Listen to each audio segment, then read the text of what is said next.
Ciao a tutti, benvenuti sul nostro canale. Oggi vi porteremo con noi in un'avventura a Torino, una città ricca di storia, cultura e arte. In meno di 6 ore esploreremo le sue bellezze sfruttando la famosa domenica al museo gratis. Il giorno prima di recarci a Torino, ci torna in mente che è necessario prenotare l'ingresso per ogni museo, anche se gratuito. Purtroppo abbiamo perso la visita alla Villa della Regina, perché i posti sono limitati, ma fortunatamente siamo riusciti a garantirci l'accesso a Palazzo Carignano e ai musei reali. Dopo un viaggio di 2 ore e 45 minuti arriviamo giusto in tempo per la nostra prima tappa, ovvero il Palazzo Carignano. Palazzo Carignano è un gioiello architettonico che ci ha trasportato indietro nel tempo. Questo palazzo barocco è stata la residenza dei principi di Carignano e ha svolto un ruolo significativo nella storia di Torino. Oggi le sue sale affrescate e la sontuosità ci narrano un'epoca passata.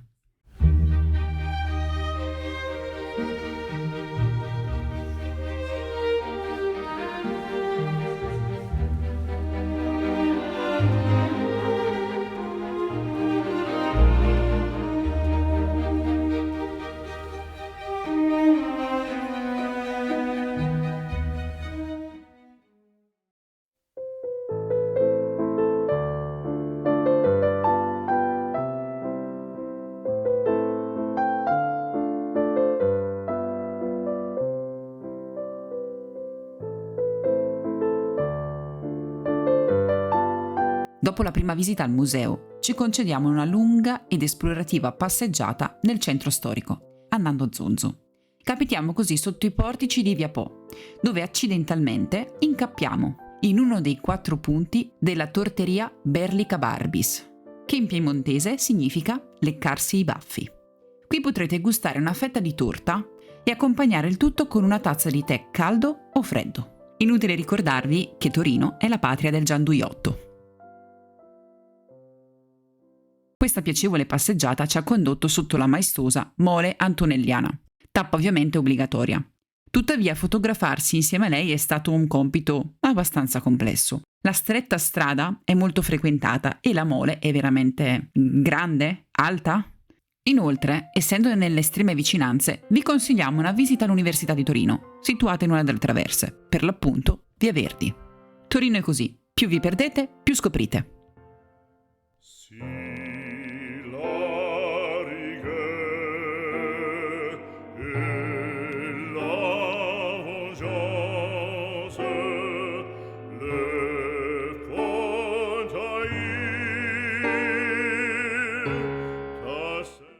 Prima di fermarci per il nostro pranzo, rigorosamente al sacco, abbiamo deciso di visitare la Galleria Subalpina. La sua alta vetrata vi farà respirare un'aria tutta parigina. Oltre al caratteristico cinema, si trova un locale davvero unico nel suo genere. Il Bar Baratti, Museo Nazionale, in pieno stile Liberty, che vi proietterà in un'altra epoca. Qui se vi va potreste anche pranzare.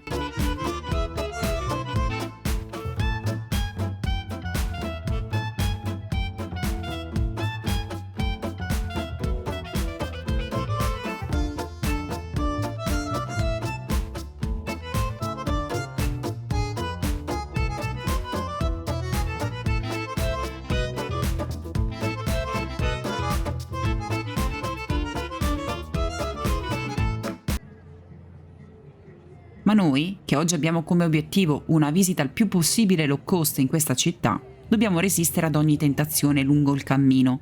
E credeteci, è davvero molto difficile. Poco prima del nostro ingresso ai musei reali, ci fermiamo per la nostra pausa pranzo al sacco, un ottimo panino preparato da casa.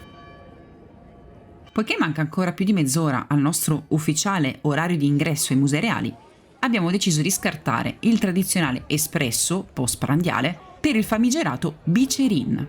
E come non optare per il caffè dove è nato questo famoso drink? Per chi non lo conoscesse ancora, il Bicerin è una bevanda calda tradizionale di Torino, analcolica, a base di cioccolato fondente, caffè e crema di latte dolcificata. Dosi segretamente nascoste. Il consiglio, che è anche un imperativo, è non usare il cucchiaino per mischiare gli ingredienti. Lasciate gli strati divisi e gustatevi le consistenze e le temperature differenti.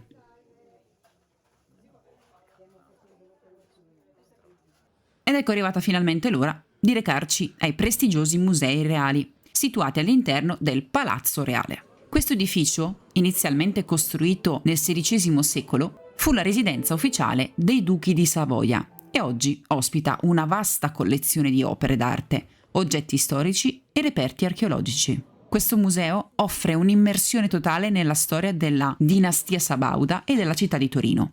L'ultimo utilizzo reale di questa proprietà risale al periodo precedente all'Unità d'Italia, nel 1861, quando il Palazzo Reale perse la sua funzione come residenza reale, ma la sua importanza storica e culturale furono preservate attraverso la trasformazione di questo in un museo. I musei reali sono davvero giganteschi.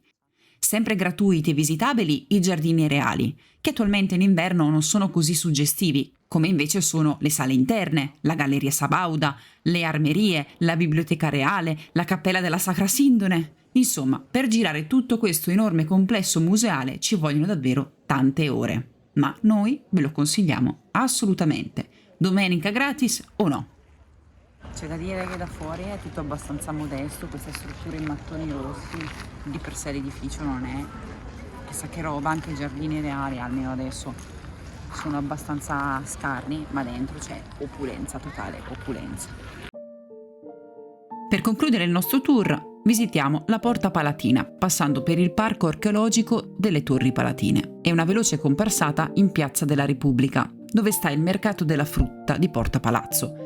Di fronte, impossibile non vedere la struttura appariscente di acciaio e vetro della famosa antica tettoia dell'orologio di Porta Palazzo.